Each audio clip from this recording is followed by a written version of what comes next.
gentlemen, boys and girls, children of all ages, it is me, Dukect live.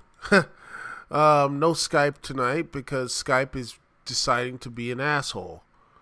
And that's, that seems to be what Skype is doing. And it sucks because I was ready to go. I got everything set up, and then Skype just, pulled a Skype. It just like I'm trying to call through TalkShoe, and it just didn't work. It just didn't work, and I don't know. It just didn't work for me, and but hey, you know what? You just gotta roll with the punches, and that's what we're gonna be doing. That's what we're doing here, ladies and gentlemen. We're gonna roll with the punches. Don't worry, the music will be edited in later on. Don't worry, we will edit the music in, and when we do, it will be at least. You're going to sit back and say, wow, this actually sounds a little bit, it sounds actually good. It's a really good and something we're like, oh my gosh, I can't wait, that sort of thing. So we're going to be doing that later on. But right now, what we are going to be doing and talking about, ladies and gentlemen, is the Doom Patrol. Yes, we're going to be doing a Season 1 review of Doom Patrol. And quite honestly, what a first season of Doom Patrol it was. It was probably one of the best first seasons I ever seen for the animated show. But comic book adaptation, probably since Daredevil. To me, that's a very high acclaim. And I honestly think there is no other series right now on television or streaming service that come close, if not even near the stuff I've seen. And I mean, the show is amazing. All these, everyone who plays the parts really fit there well. It was, Diane Guerrero, April Browley, Jonathan Wade, Alan Tudyk, Matt Boomer, Brendan Fraser, Timothy Dalton, all did a great job. Every single one of them. Phil Morris did a great job of Silas Stone. Karis Armstrong, who played as the Ezekiel Lacatros, he was actually really good as well. Just really good stuff here. And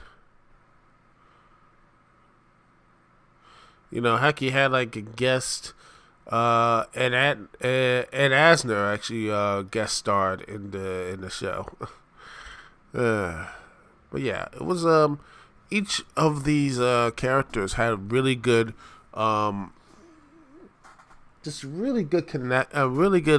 chemistry to each other. But everyone, you felt that each one played a very good part. And the show, even though it sometimes can lag a bit, it really helps with the development of each of these characters, especially the Doom Patrol, each one.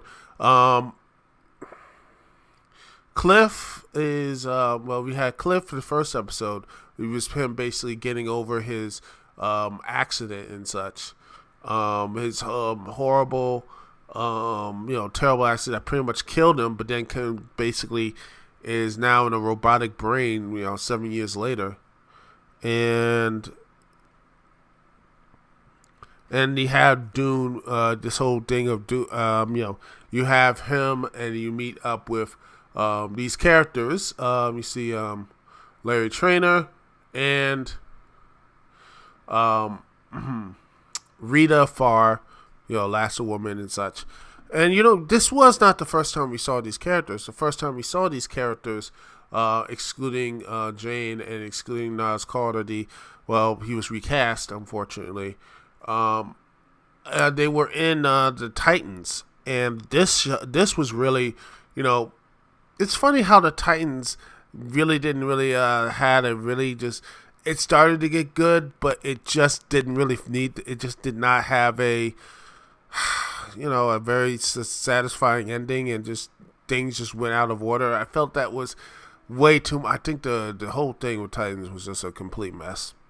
Talked about it mostly, and but this series really felt everything was on point.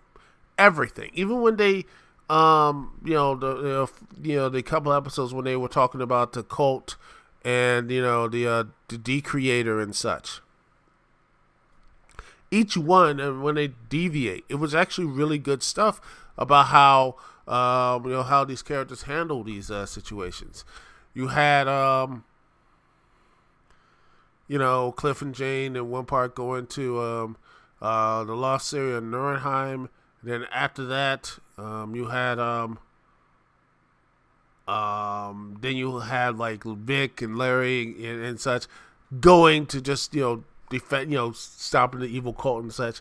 Then you had the recreator that's using Mr. Nobody, which, by the way, Mr. Nobody, Alan Tudyk really played the perfect version of Eric Moden / Mr. Nobody. This guy really, he is someone who is the unreliable narrator, and he shows this. He was an unreliable narrator, and he's just so, like, he just views, interacting with the past, present, and future, including in Doom Patrol. You see, I believe the episode was, look and see what episode was it. I believe it was Paw Patrol. Exactly, the decreator, and then basically had the belief in all that stuff as the recreator, and they both cancel each other out. This like he has, and he uses these powers. He can, he can warp reality, possess people, and teleport seamlessly to time and space. He can pretty much drive people, take these lifelike illusions, drive people insane, like he did with the previous version of the superhero group, Doom Patrol, and just really make things, do things that just really mess up with their realities and such. It's just,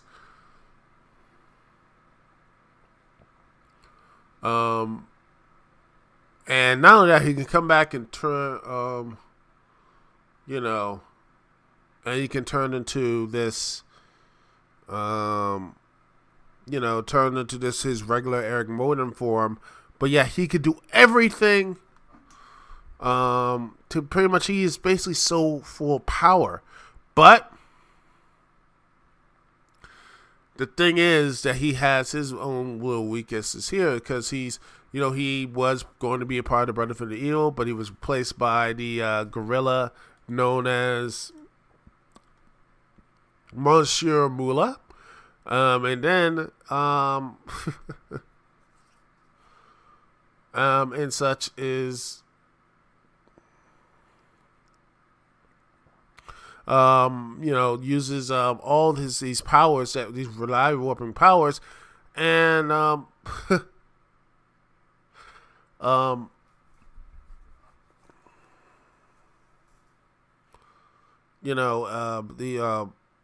his powers are so, but it seems like he's impossible to defeat. In fact, when I watched the series, I was like, how the heck could you beat this person? But yet you see him in Benevolent Patrol, he was just like, he was beaten by, I believe it was Jane. I believe it was Dr. I gotta look this up. It was Crazy Jane using one of her personalities. It was, I think it was Dr. Let's see. The weird sisters. Dr. Harrison. There it is, Dr. Harrison. That is what her name. That was the doctor's name, and yet she convinced this person, him, and just saying, "How you doing it?" In fact, that's what I loved about the series. It wasn't this huge beat 'em up fight. It was basically him using a bit of this logic to basically try to defeat Mr. Nobody. But at the end of the day, it was him showing that even though all his powers and all of his wisdom and such, he really is a nobody. And even when he had his victory, his arrogance once again, well, pushed by the creatures, I believe Ezekiel and such. He just can't really let that go. He just seems like there's still. He just doesn't really have that arrogance stopped him, even though he uses the metaphor for all said after this, after pretty much revealing what Niles called. I'm jumping around because again, it's just I think it's a lot easier to do so. Talk about each pros and cons of each character. And I think that's a way to really get into the series and such. Is that again, Mr. Nobody? Every single thing he just seemed so impossible to defeat. He was just so always in the minds of the heroes, always in the mind of of everyone around him and such, using making Victor Stone doubt his own memories, having to attack his dad and such, and that stuff here. And by the way, Joel Ray did a really good job with Victor Stone as Cyborg. He does a really good job here, and honestly, I think that it was I was really hesitant to have Cyborg in the cast because I think he's more of a Teen Titans, and he was always with Teen Titans, but this really fit him being the superhero, pretty much trying to be that team's like, yeah, you know what, this team needs to have a hero like Victor Stone. He is a good, this person that they could be, what the Doom Patrol could be, a superhero, pretty much trying to help save the day. Being that type of great superhero that he doesn't have the fear that the rest of the Doom Patrol have, and he was the Doom Patrol's call to action. Well, mostly, it was, pretty much. It was pretty much Brendan Fraser. It was Cliff Steele, pretty much running around trying to chase a donkey. Yeah, and by the way, Brendan Fraser did a really good job too. But I'll get back to Victor Stone. Vic, I'll get back to him, Brendan Fraser, in a minute. There were some. Again, I just like seeing just the way him slowly, being that hero, but yet not trusting his dad, and then next, realizing how he's slowly becoming more and more cybernetic, and he's like, what's going on? We don't know what's grid and everything else. That stuff is, and next thing you know, it was like, oh, what's going to happen? All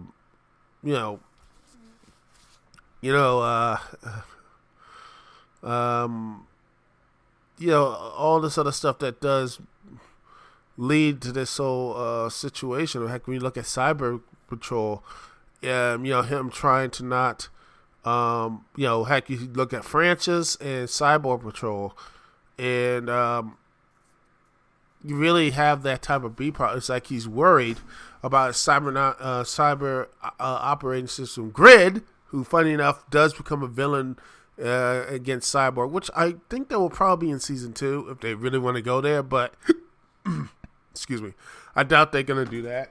But he seems to be losing control as the cybernetics are slowly expanding throughout his body. It looks that way, and then next thing you know, looked like Vic was slowly going mad because of this, and then next thing you know, it was all one big plan against Mr. Nobody. Mr. Nobody basically pushed Vic to this point, and betrayal was to the point of just him beating the crap out of and almost killing his Victor's dad. And that was like, wow, this was again how vicious Nobody, and turned the hero like Vic into this person who just doesn't know who he is. But yet, luckily, Vic's dad, Silas, is still alive, critical condition, and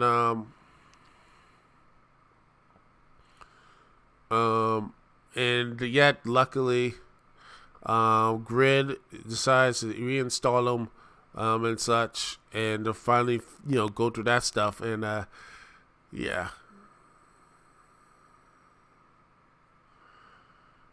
Try to do that. But meanwhile, and then we have penultimate patrol. You have Vic apologize to his dad, but then he Silas said, "Yeah, your memories are altered because Victor's mother also survived the explosion," which was always a running theme with Cyborg's. Pretty much, it's like fighting for his mom, and now it was basically Silas could only save one of them, and he chose Vic. And that was it. He's like, you let me carry that burden that I killed my mother for so long, and he didn't know that was the thing that really pushed Cyborg away from his dad. But luckily, after that, I think after like a couple, it was pretty much but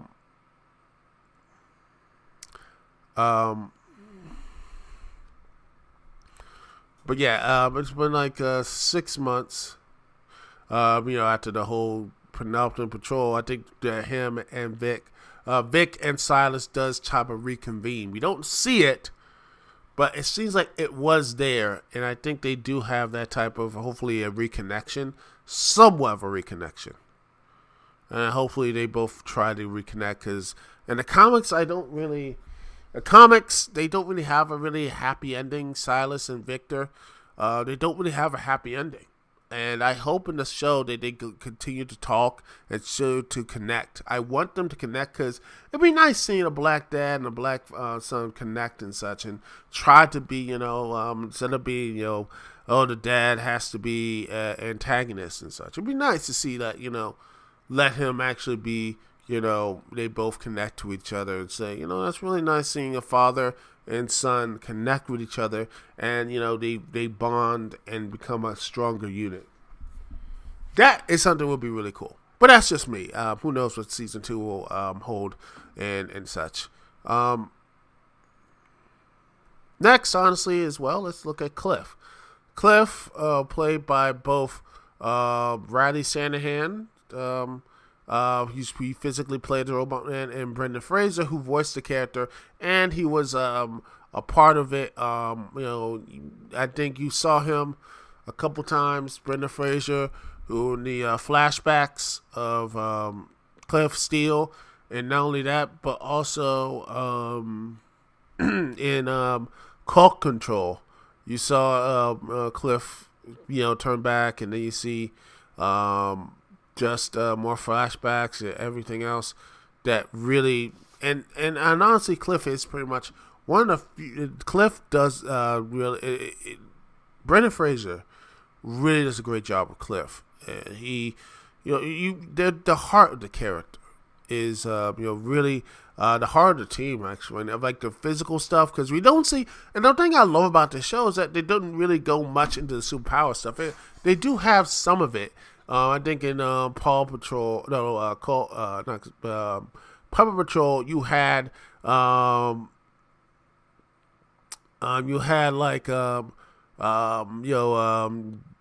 Cliff just beating the hell out of most of the people down there and such. Paragray and such, and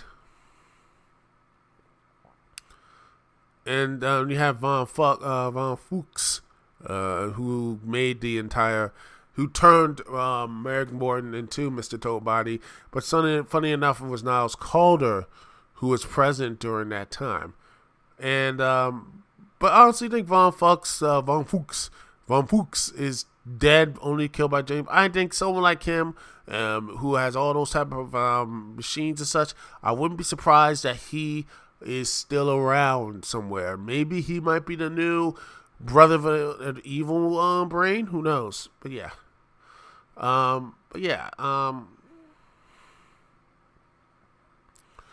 And funny thing is, this was Puppet Patrol. You had the Steve turn into Metal, I believe, Animal, Vegetable, Mineral Man. One of the characters, like guest characters, Steve turns into animal, vegetable, mineral man. And I love that. That was actually, I never thought they would actually go there, but they did. That's amazing. And then, like I said, most of the but his really good one is Therapy Patrol.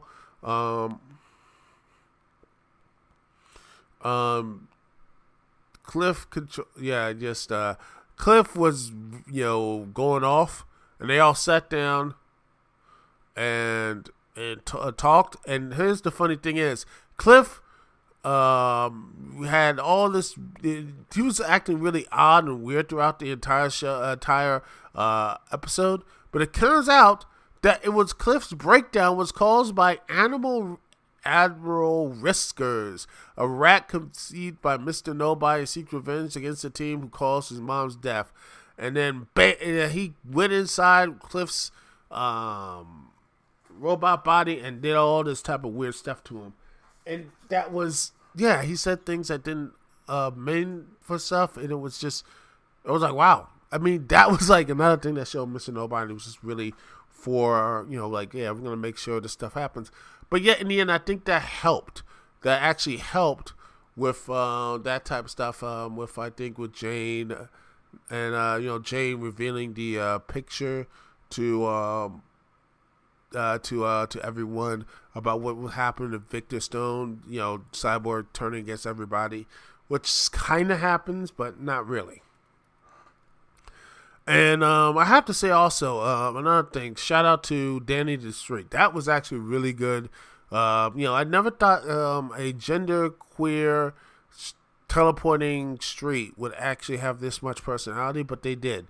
And wow, it really did. And it really felt something that was so the show was weird, and I loved it. It was a very odd and weird show. And it just rolled with the punches. And I just sat there and I was like, only on Doom Patrol can actually have a Danny, a genderqueer, pretty much a not omnipresent, but just a self-aware street, which is just weird. And then we're hunted also by a second group of villains called the Bureau of Normancy, which it was a sentient genderqueer teleporting street named Danny, which is just. I love Danny, but the Bureau of Normancy, that was the second pair of villains that in the end they pretty much got taken down mostly from the Cyber Patrol, which they had released all the people in the ant farm and such, and then next had a group of like running butts at them. Oh gosh, that was amazing, and I love that. And I like the fact they put scrap on poor Robot Man Cliff's face. That was beautiful. Also, it just seemed that again, the way he acted in most of the shows, as the situation, really did a good job putting through the character limitations of the character, and also the heart of the character. And that to me really just made me really fall in love with. Made me fall in love with this character. Made me fall in love with him. And I just wish that that I had just a way to really I mean, not a show, but just I felt like a little bit more character. I don't know what the rest of the character development there is going to be in season 2. I hope they do a character development of him really starting to reconnect with his daughter. There was, something, he fought a gator to get a watch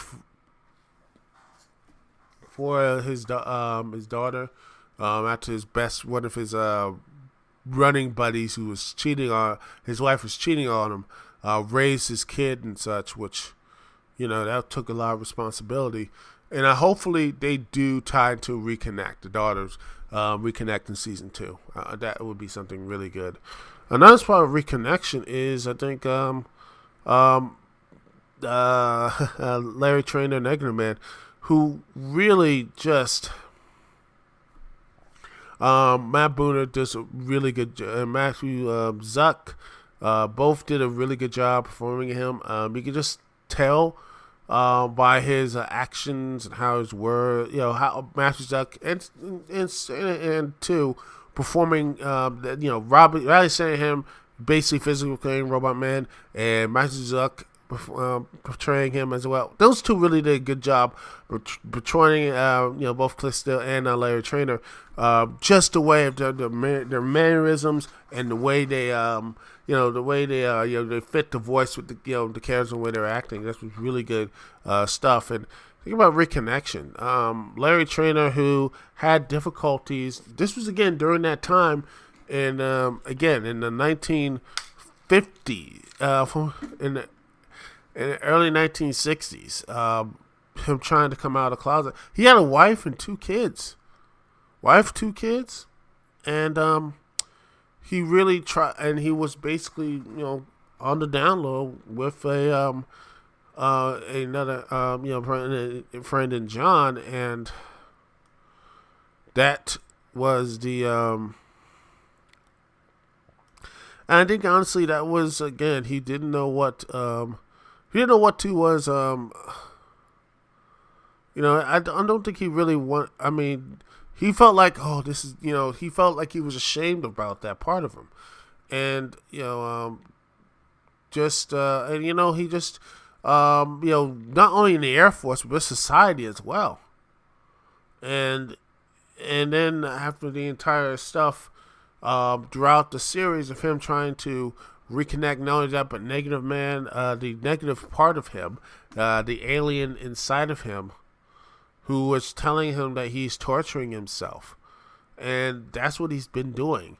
He has been torturing himself throughout this entire lifespan, racked with guilt about how he treated, the people around him. And then when the accident happened, he just shut himself out for even more. And then next thing you know, he was transported to the Bureau of Normalcy, and he was just tortured, beaten, and broken. In fact, he could have helped people, but he was scared. When if he need Flex Metallo, he could have helped Flex Metallo get out, but he couldn't.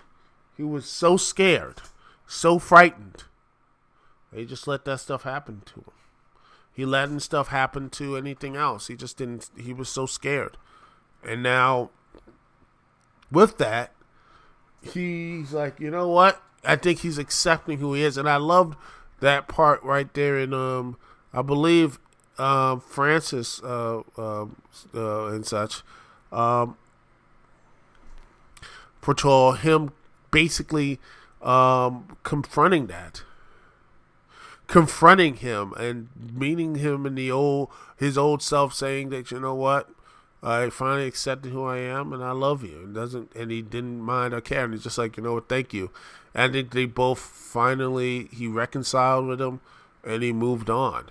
And that's something he needed to do. He finally moved on, and the way they had that is that the way they really did, and the way to finally him really move on. And to finally be, something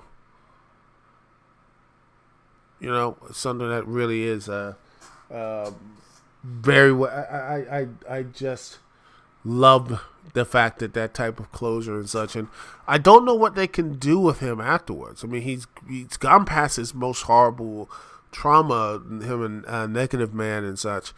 Maybe reconnecting with his kids. I think his boys and such. That will probably maybe in season, again, reconnection.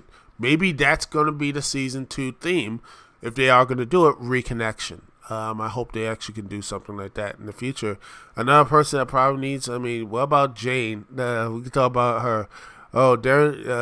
Diane Guerrero, really good stuff here. She did a great job performing Crazy Jane.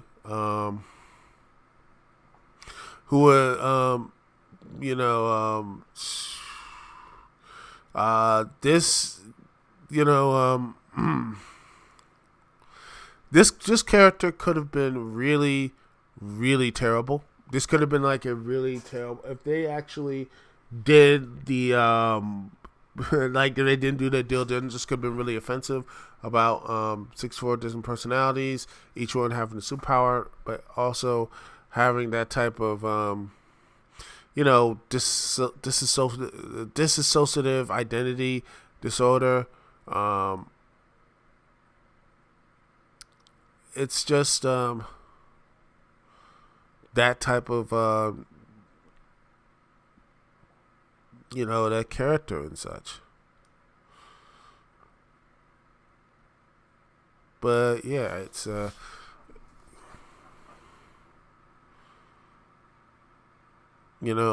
type of the characters and everything, and I think that I hope they will. Again, I don't know what they go. She did most of her stuff. I think really did. In the Doom, looking at Cold Patrol and then Paw Patrol, that sort of thing. Her using her personalities, Dr. Harrison, whose power of persuasion and such, really did a good job looking into that stuff. Cold Patrol and again, both Grace and Jane and such was really good. And then, yeah, Doom Patrol. I mean, most of the reason how they get to other places is pretty much using one of Crazy Jane's personalities. I think was it Flip? Yeah, Flint. She could just teleport anywhere. Just you want to go somewhere, bam, there she goes. That's one of her powers, and that's what she teleports. And also one of her,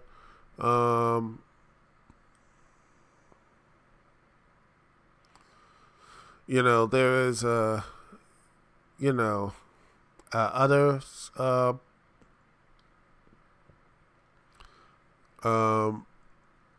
There's so many.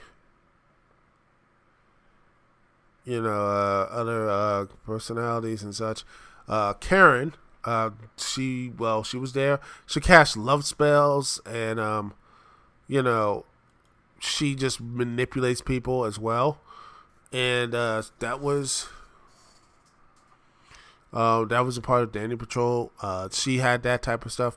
Also, in Jane Patrol, thanks to someone like Cliff, who turns his consciousness into the underground. And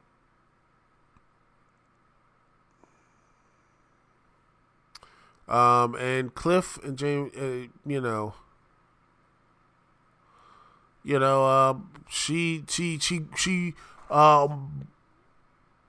she basically finally confronts her abusive father, and they confronted that. And finally, she took them down. And Cliff's like, that's not, what happens in the underground is like, that's not her, Jane's story to tell them everything else. It's something that's actually really very I like that. And also, during that stuff, you have the Beard Hunter, who, by the way, it's weird. The Beard Hunter, in the comics, he's just this failed version of the Punisher. This one, he actually has a power that he actually eats beards, and then they take his powers and such, which is odd. It's just really odd. That's just weird. It's nasty and disgusting. But there it is. That's what it is. Ugh. But anyway, but yeah, it's an interesting thing about how her different personalities, the way they treated with respect, and it could have gotten really silly. And trust me, some of the episodes do get a little bit silly, especially with Danny and all this type of. But yet they treated with respect. What the sufferers of this dissociative identity disorder, DID,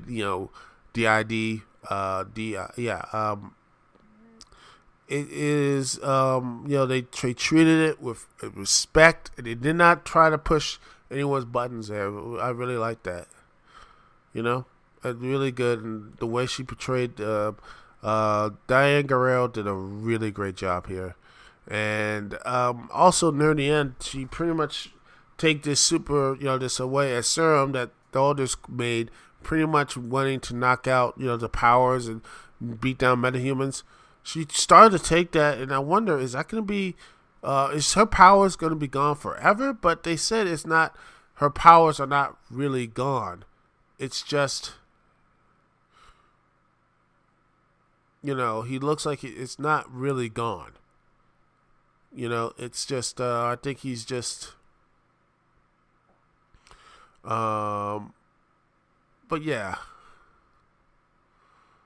I think he's like, okay, he's really good. Like, he's just like, he takes it, he feels like, wow, I needed this, the way it takes it, take it. And then next, she just knocks herself out. And then like all the voices and everything else, she's just like, oh, finally, finally quiet and peace. But, I think the secretary came and said, this is not the way, you can't just fall asleep forever. And then she gets smacked up, and then bam, she gets right back up into, the bus. And then they start hearing Chumbawamba, and, they go to the last episode. Let's see, what other characters are the main people here? April Bowery as Rita Farr. This character really is the last woman, Rita Farr. She really is. She really does a really good job from transforming someone from just being this uptight former Hollywood glam star into someone that really shows a lot of empathy. She started to really just only care for herself, but she started to show empathy, real empathy. Not something she fakes and acts and such.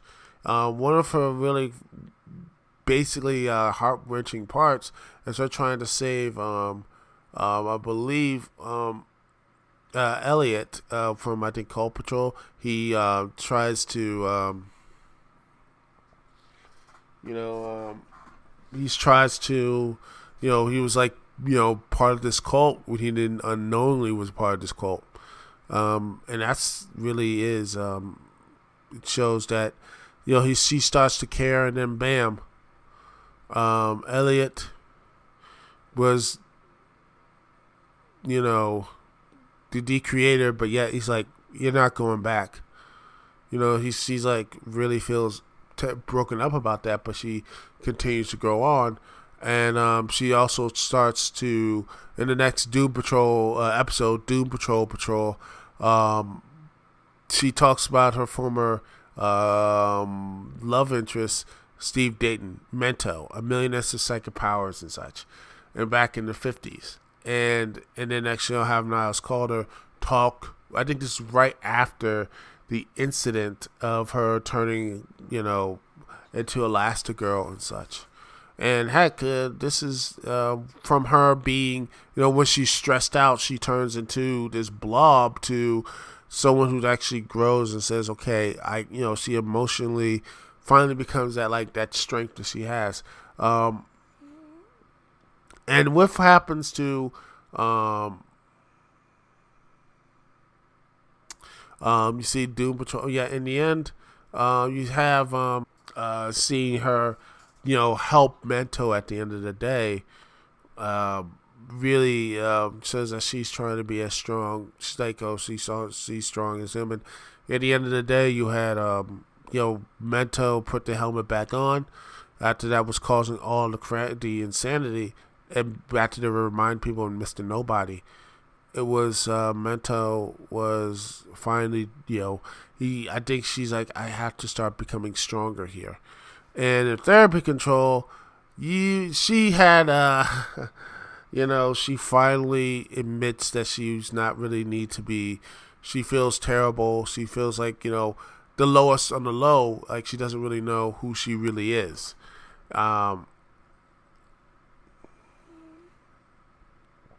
Rita Farr, she doesn't know who she really is, and I think what she,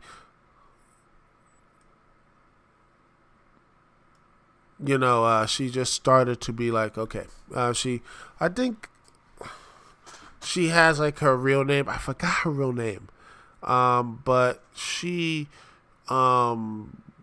dropped. She mostly now she said she's trying to go with her real name and trying to be more of a, you know, again, trying to be more of a better person.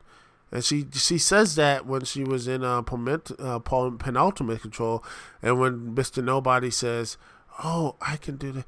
Oh, I can give y'all memories," but no, it's like they all say, "You know what? We were bad people." You know, they said that. I think like let's see, Rita Farr, Cliff Steele, and then they all said, "You know what? We're a piece of garbage. We never really changed. We felt like we had our stuff back. It would be, we didn't really do good jobs with our lives this time." And they tried to really they actually grew and move on. And like I said, I hope that, April, I hope that, not April, Rita Farr, she does try to reconnect maybe with her family and such, and try not to, not to really start hiding herself, stop being angry, and like, the mutation and such. She, that sort of thing. I hope that, that's what, like I say, reconnections. And then, of course, it ties into the chief, who, man, I have to say, I was a little bit, worried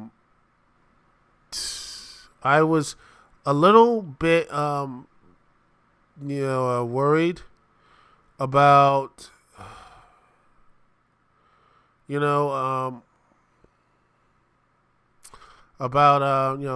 after Bruno Bashir, who did a pretty good job of Niles Carter.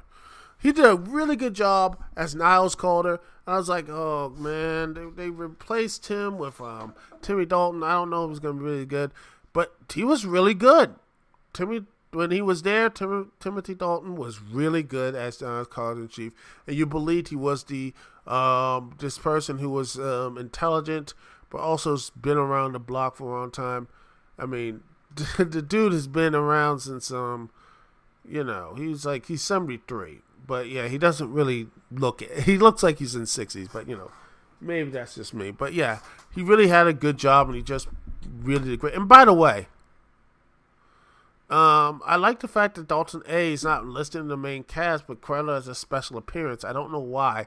Then again, he wasn't in the main episodes. Except when you look at the pilot and the beginning of Donkey Patrol, and then you have Paw Patrol. He was in that. He was also in Doom Patrol, but that was a pretty much a guest spot. He was mostly in guest spots here, and I like that. I do like that he was not really, because this was a search of the chief. He doesn't need to be. We have to remind ourselves, oh, he's always here, and we see him most again in the last two episodes. At the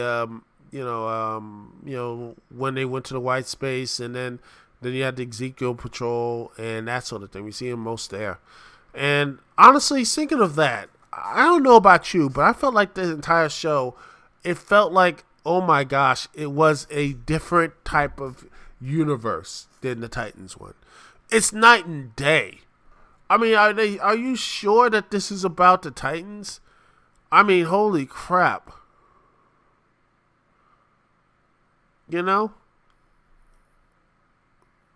This show was just, oh my gosh. I don't know what was. Doom Patrol and just Titans, and holy crap. It's just like, again, Doom Patrol feels like it's out of another goddamn, it's like one of the other multiverses that they just kicked off baseball and they just all upgraded. I don't know what it is. But yeah, that's what it feels like. And that is, again, I do like the fact that pretty much it does cover what in the comics is, that Niles Carter did cause most, if not all, of the incidents that connects to everyone.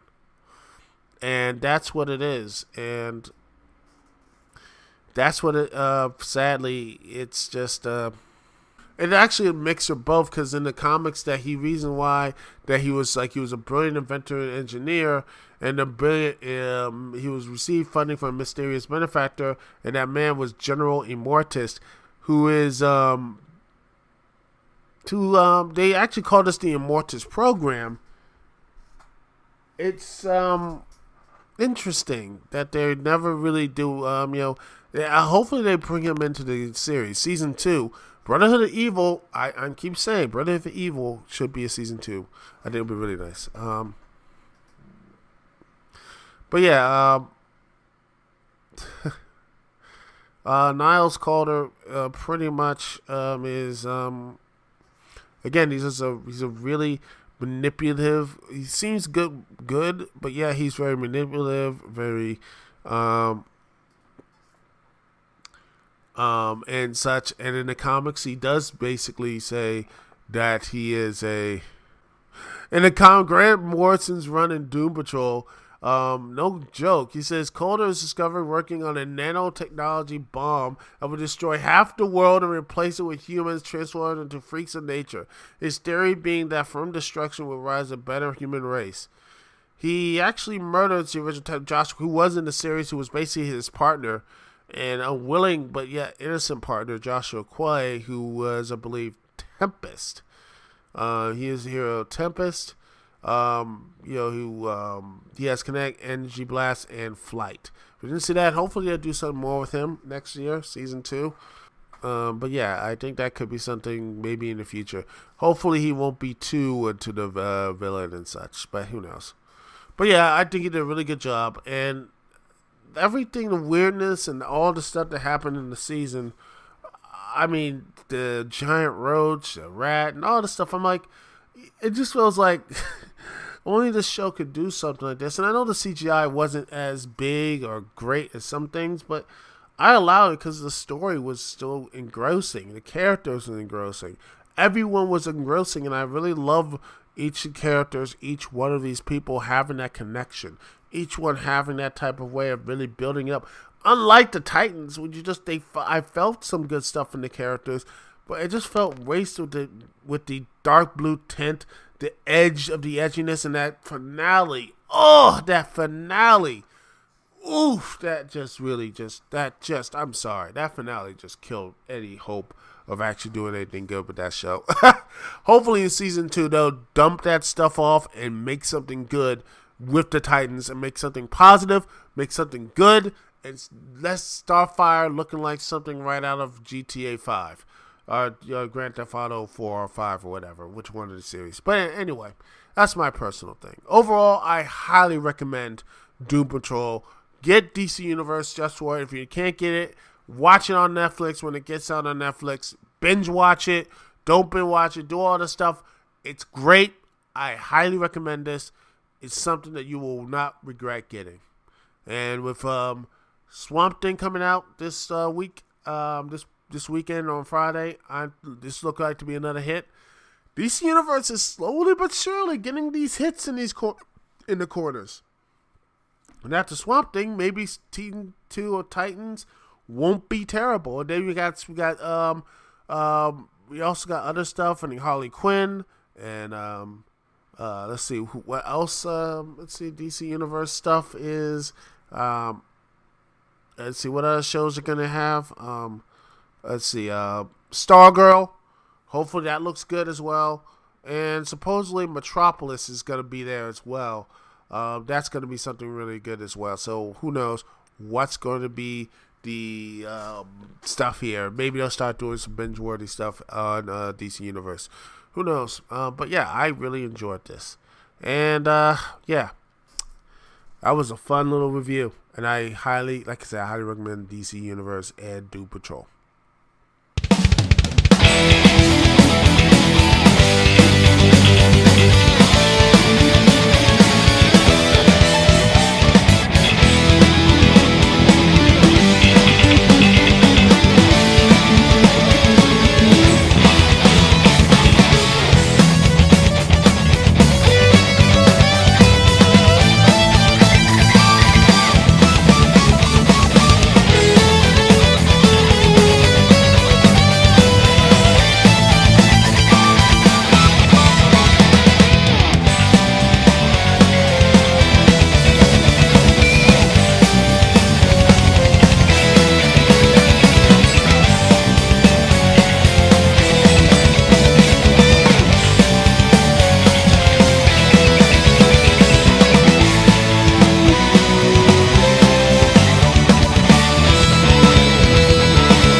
Now, let's talk a little about trailers now.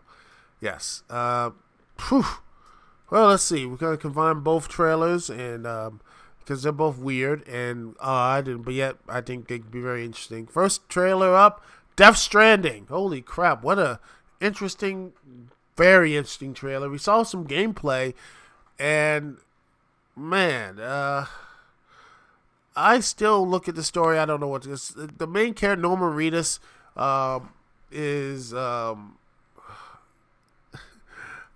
called Bridges, and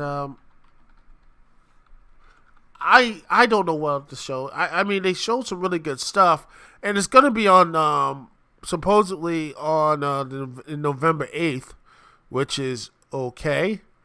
It looks like to be something, at least something here, and Hideo Kojima, supposedly the synopsis of it is basically here it is.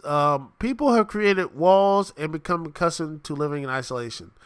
Death Stranding is a completely new type of action game, where the goal is to players to reconnect isolated cities and fragmented society. It is created so that all elements, including story and gameplay, are bound together by the theme of strand or connection. As Sam Porter Bridges, you'll attempt to bridge the divides in society, and in doing, creating new bonds or strands with the other players around the globe. Throughout the experience playing the game, I hope you come to understand the true importance of forging connections. Oh man. Okay, this is weird, but it has Norman Reedus, Mads Mikkelsen, Tommy Earl Jenkins, Troy Baker, Guillermo del Toro.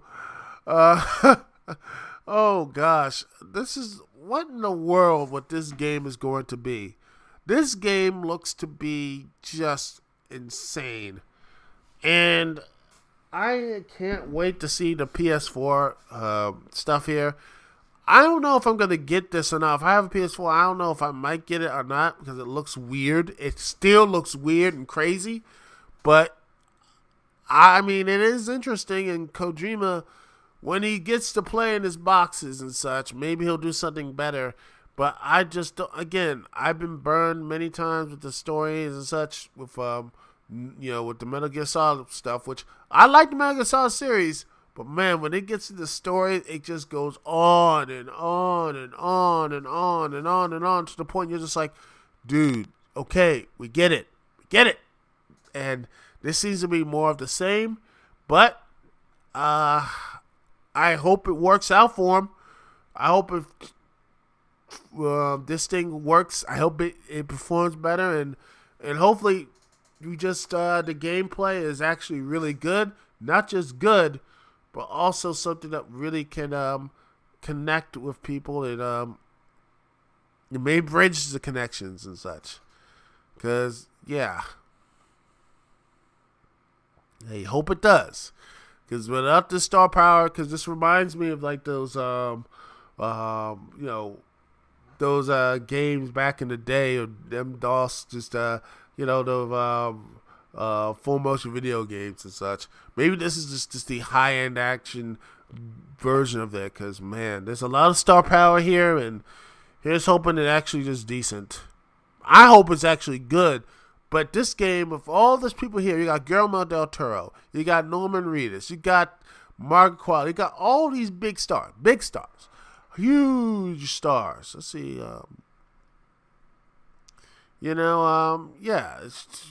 she's going to be, Margaret Qualley is going to be a big star. I think she's going to be, Once Upon a Time in Hollywood, that's going to be big for her, and this is going to be something really big, and I hope that this game is going to be really good. If not, I wouldn't be surprised if it just doesn't really fades out. But hey, Hideo Kojima, Sony gave you the money. It's hoping that actually you do something with it. And then we get to something that I can't not wait for. Final Space. And not only Final Space Season 2, which has the weird stuff, has the insane stuff, but again, it's all in space, so you can deal with it. But yeah, it looks to be something really good. And not only did the Strangeness here, it jumps from TBS to Adult Swim. So it's going to be on Occupy the 11:30 slot starting June 24th, which is next month. And, well, I got some stuff here. It's going to be really good. So I can't wait to stay up and watch it. I mean, heck, it's going to be, I guarantee you the 30 minutes will be better than Raw. I guarantee you that. But yeah, it's just so fun. This was, I mean, Olin Rogers, man, this dude is talented. And I'm hopeful that he gets more than he does. Because, again, the man's talented.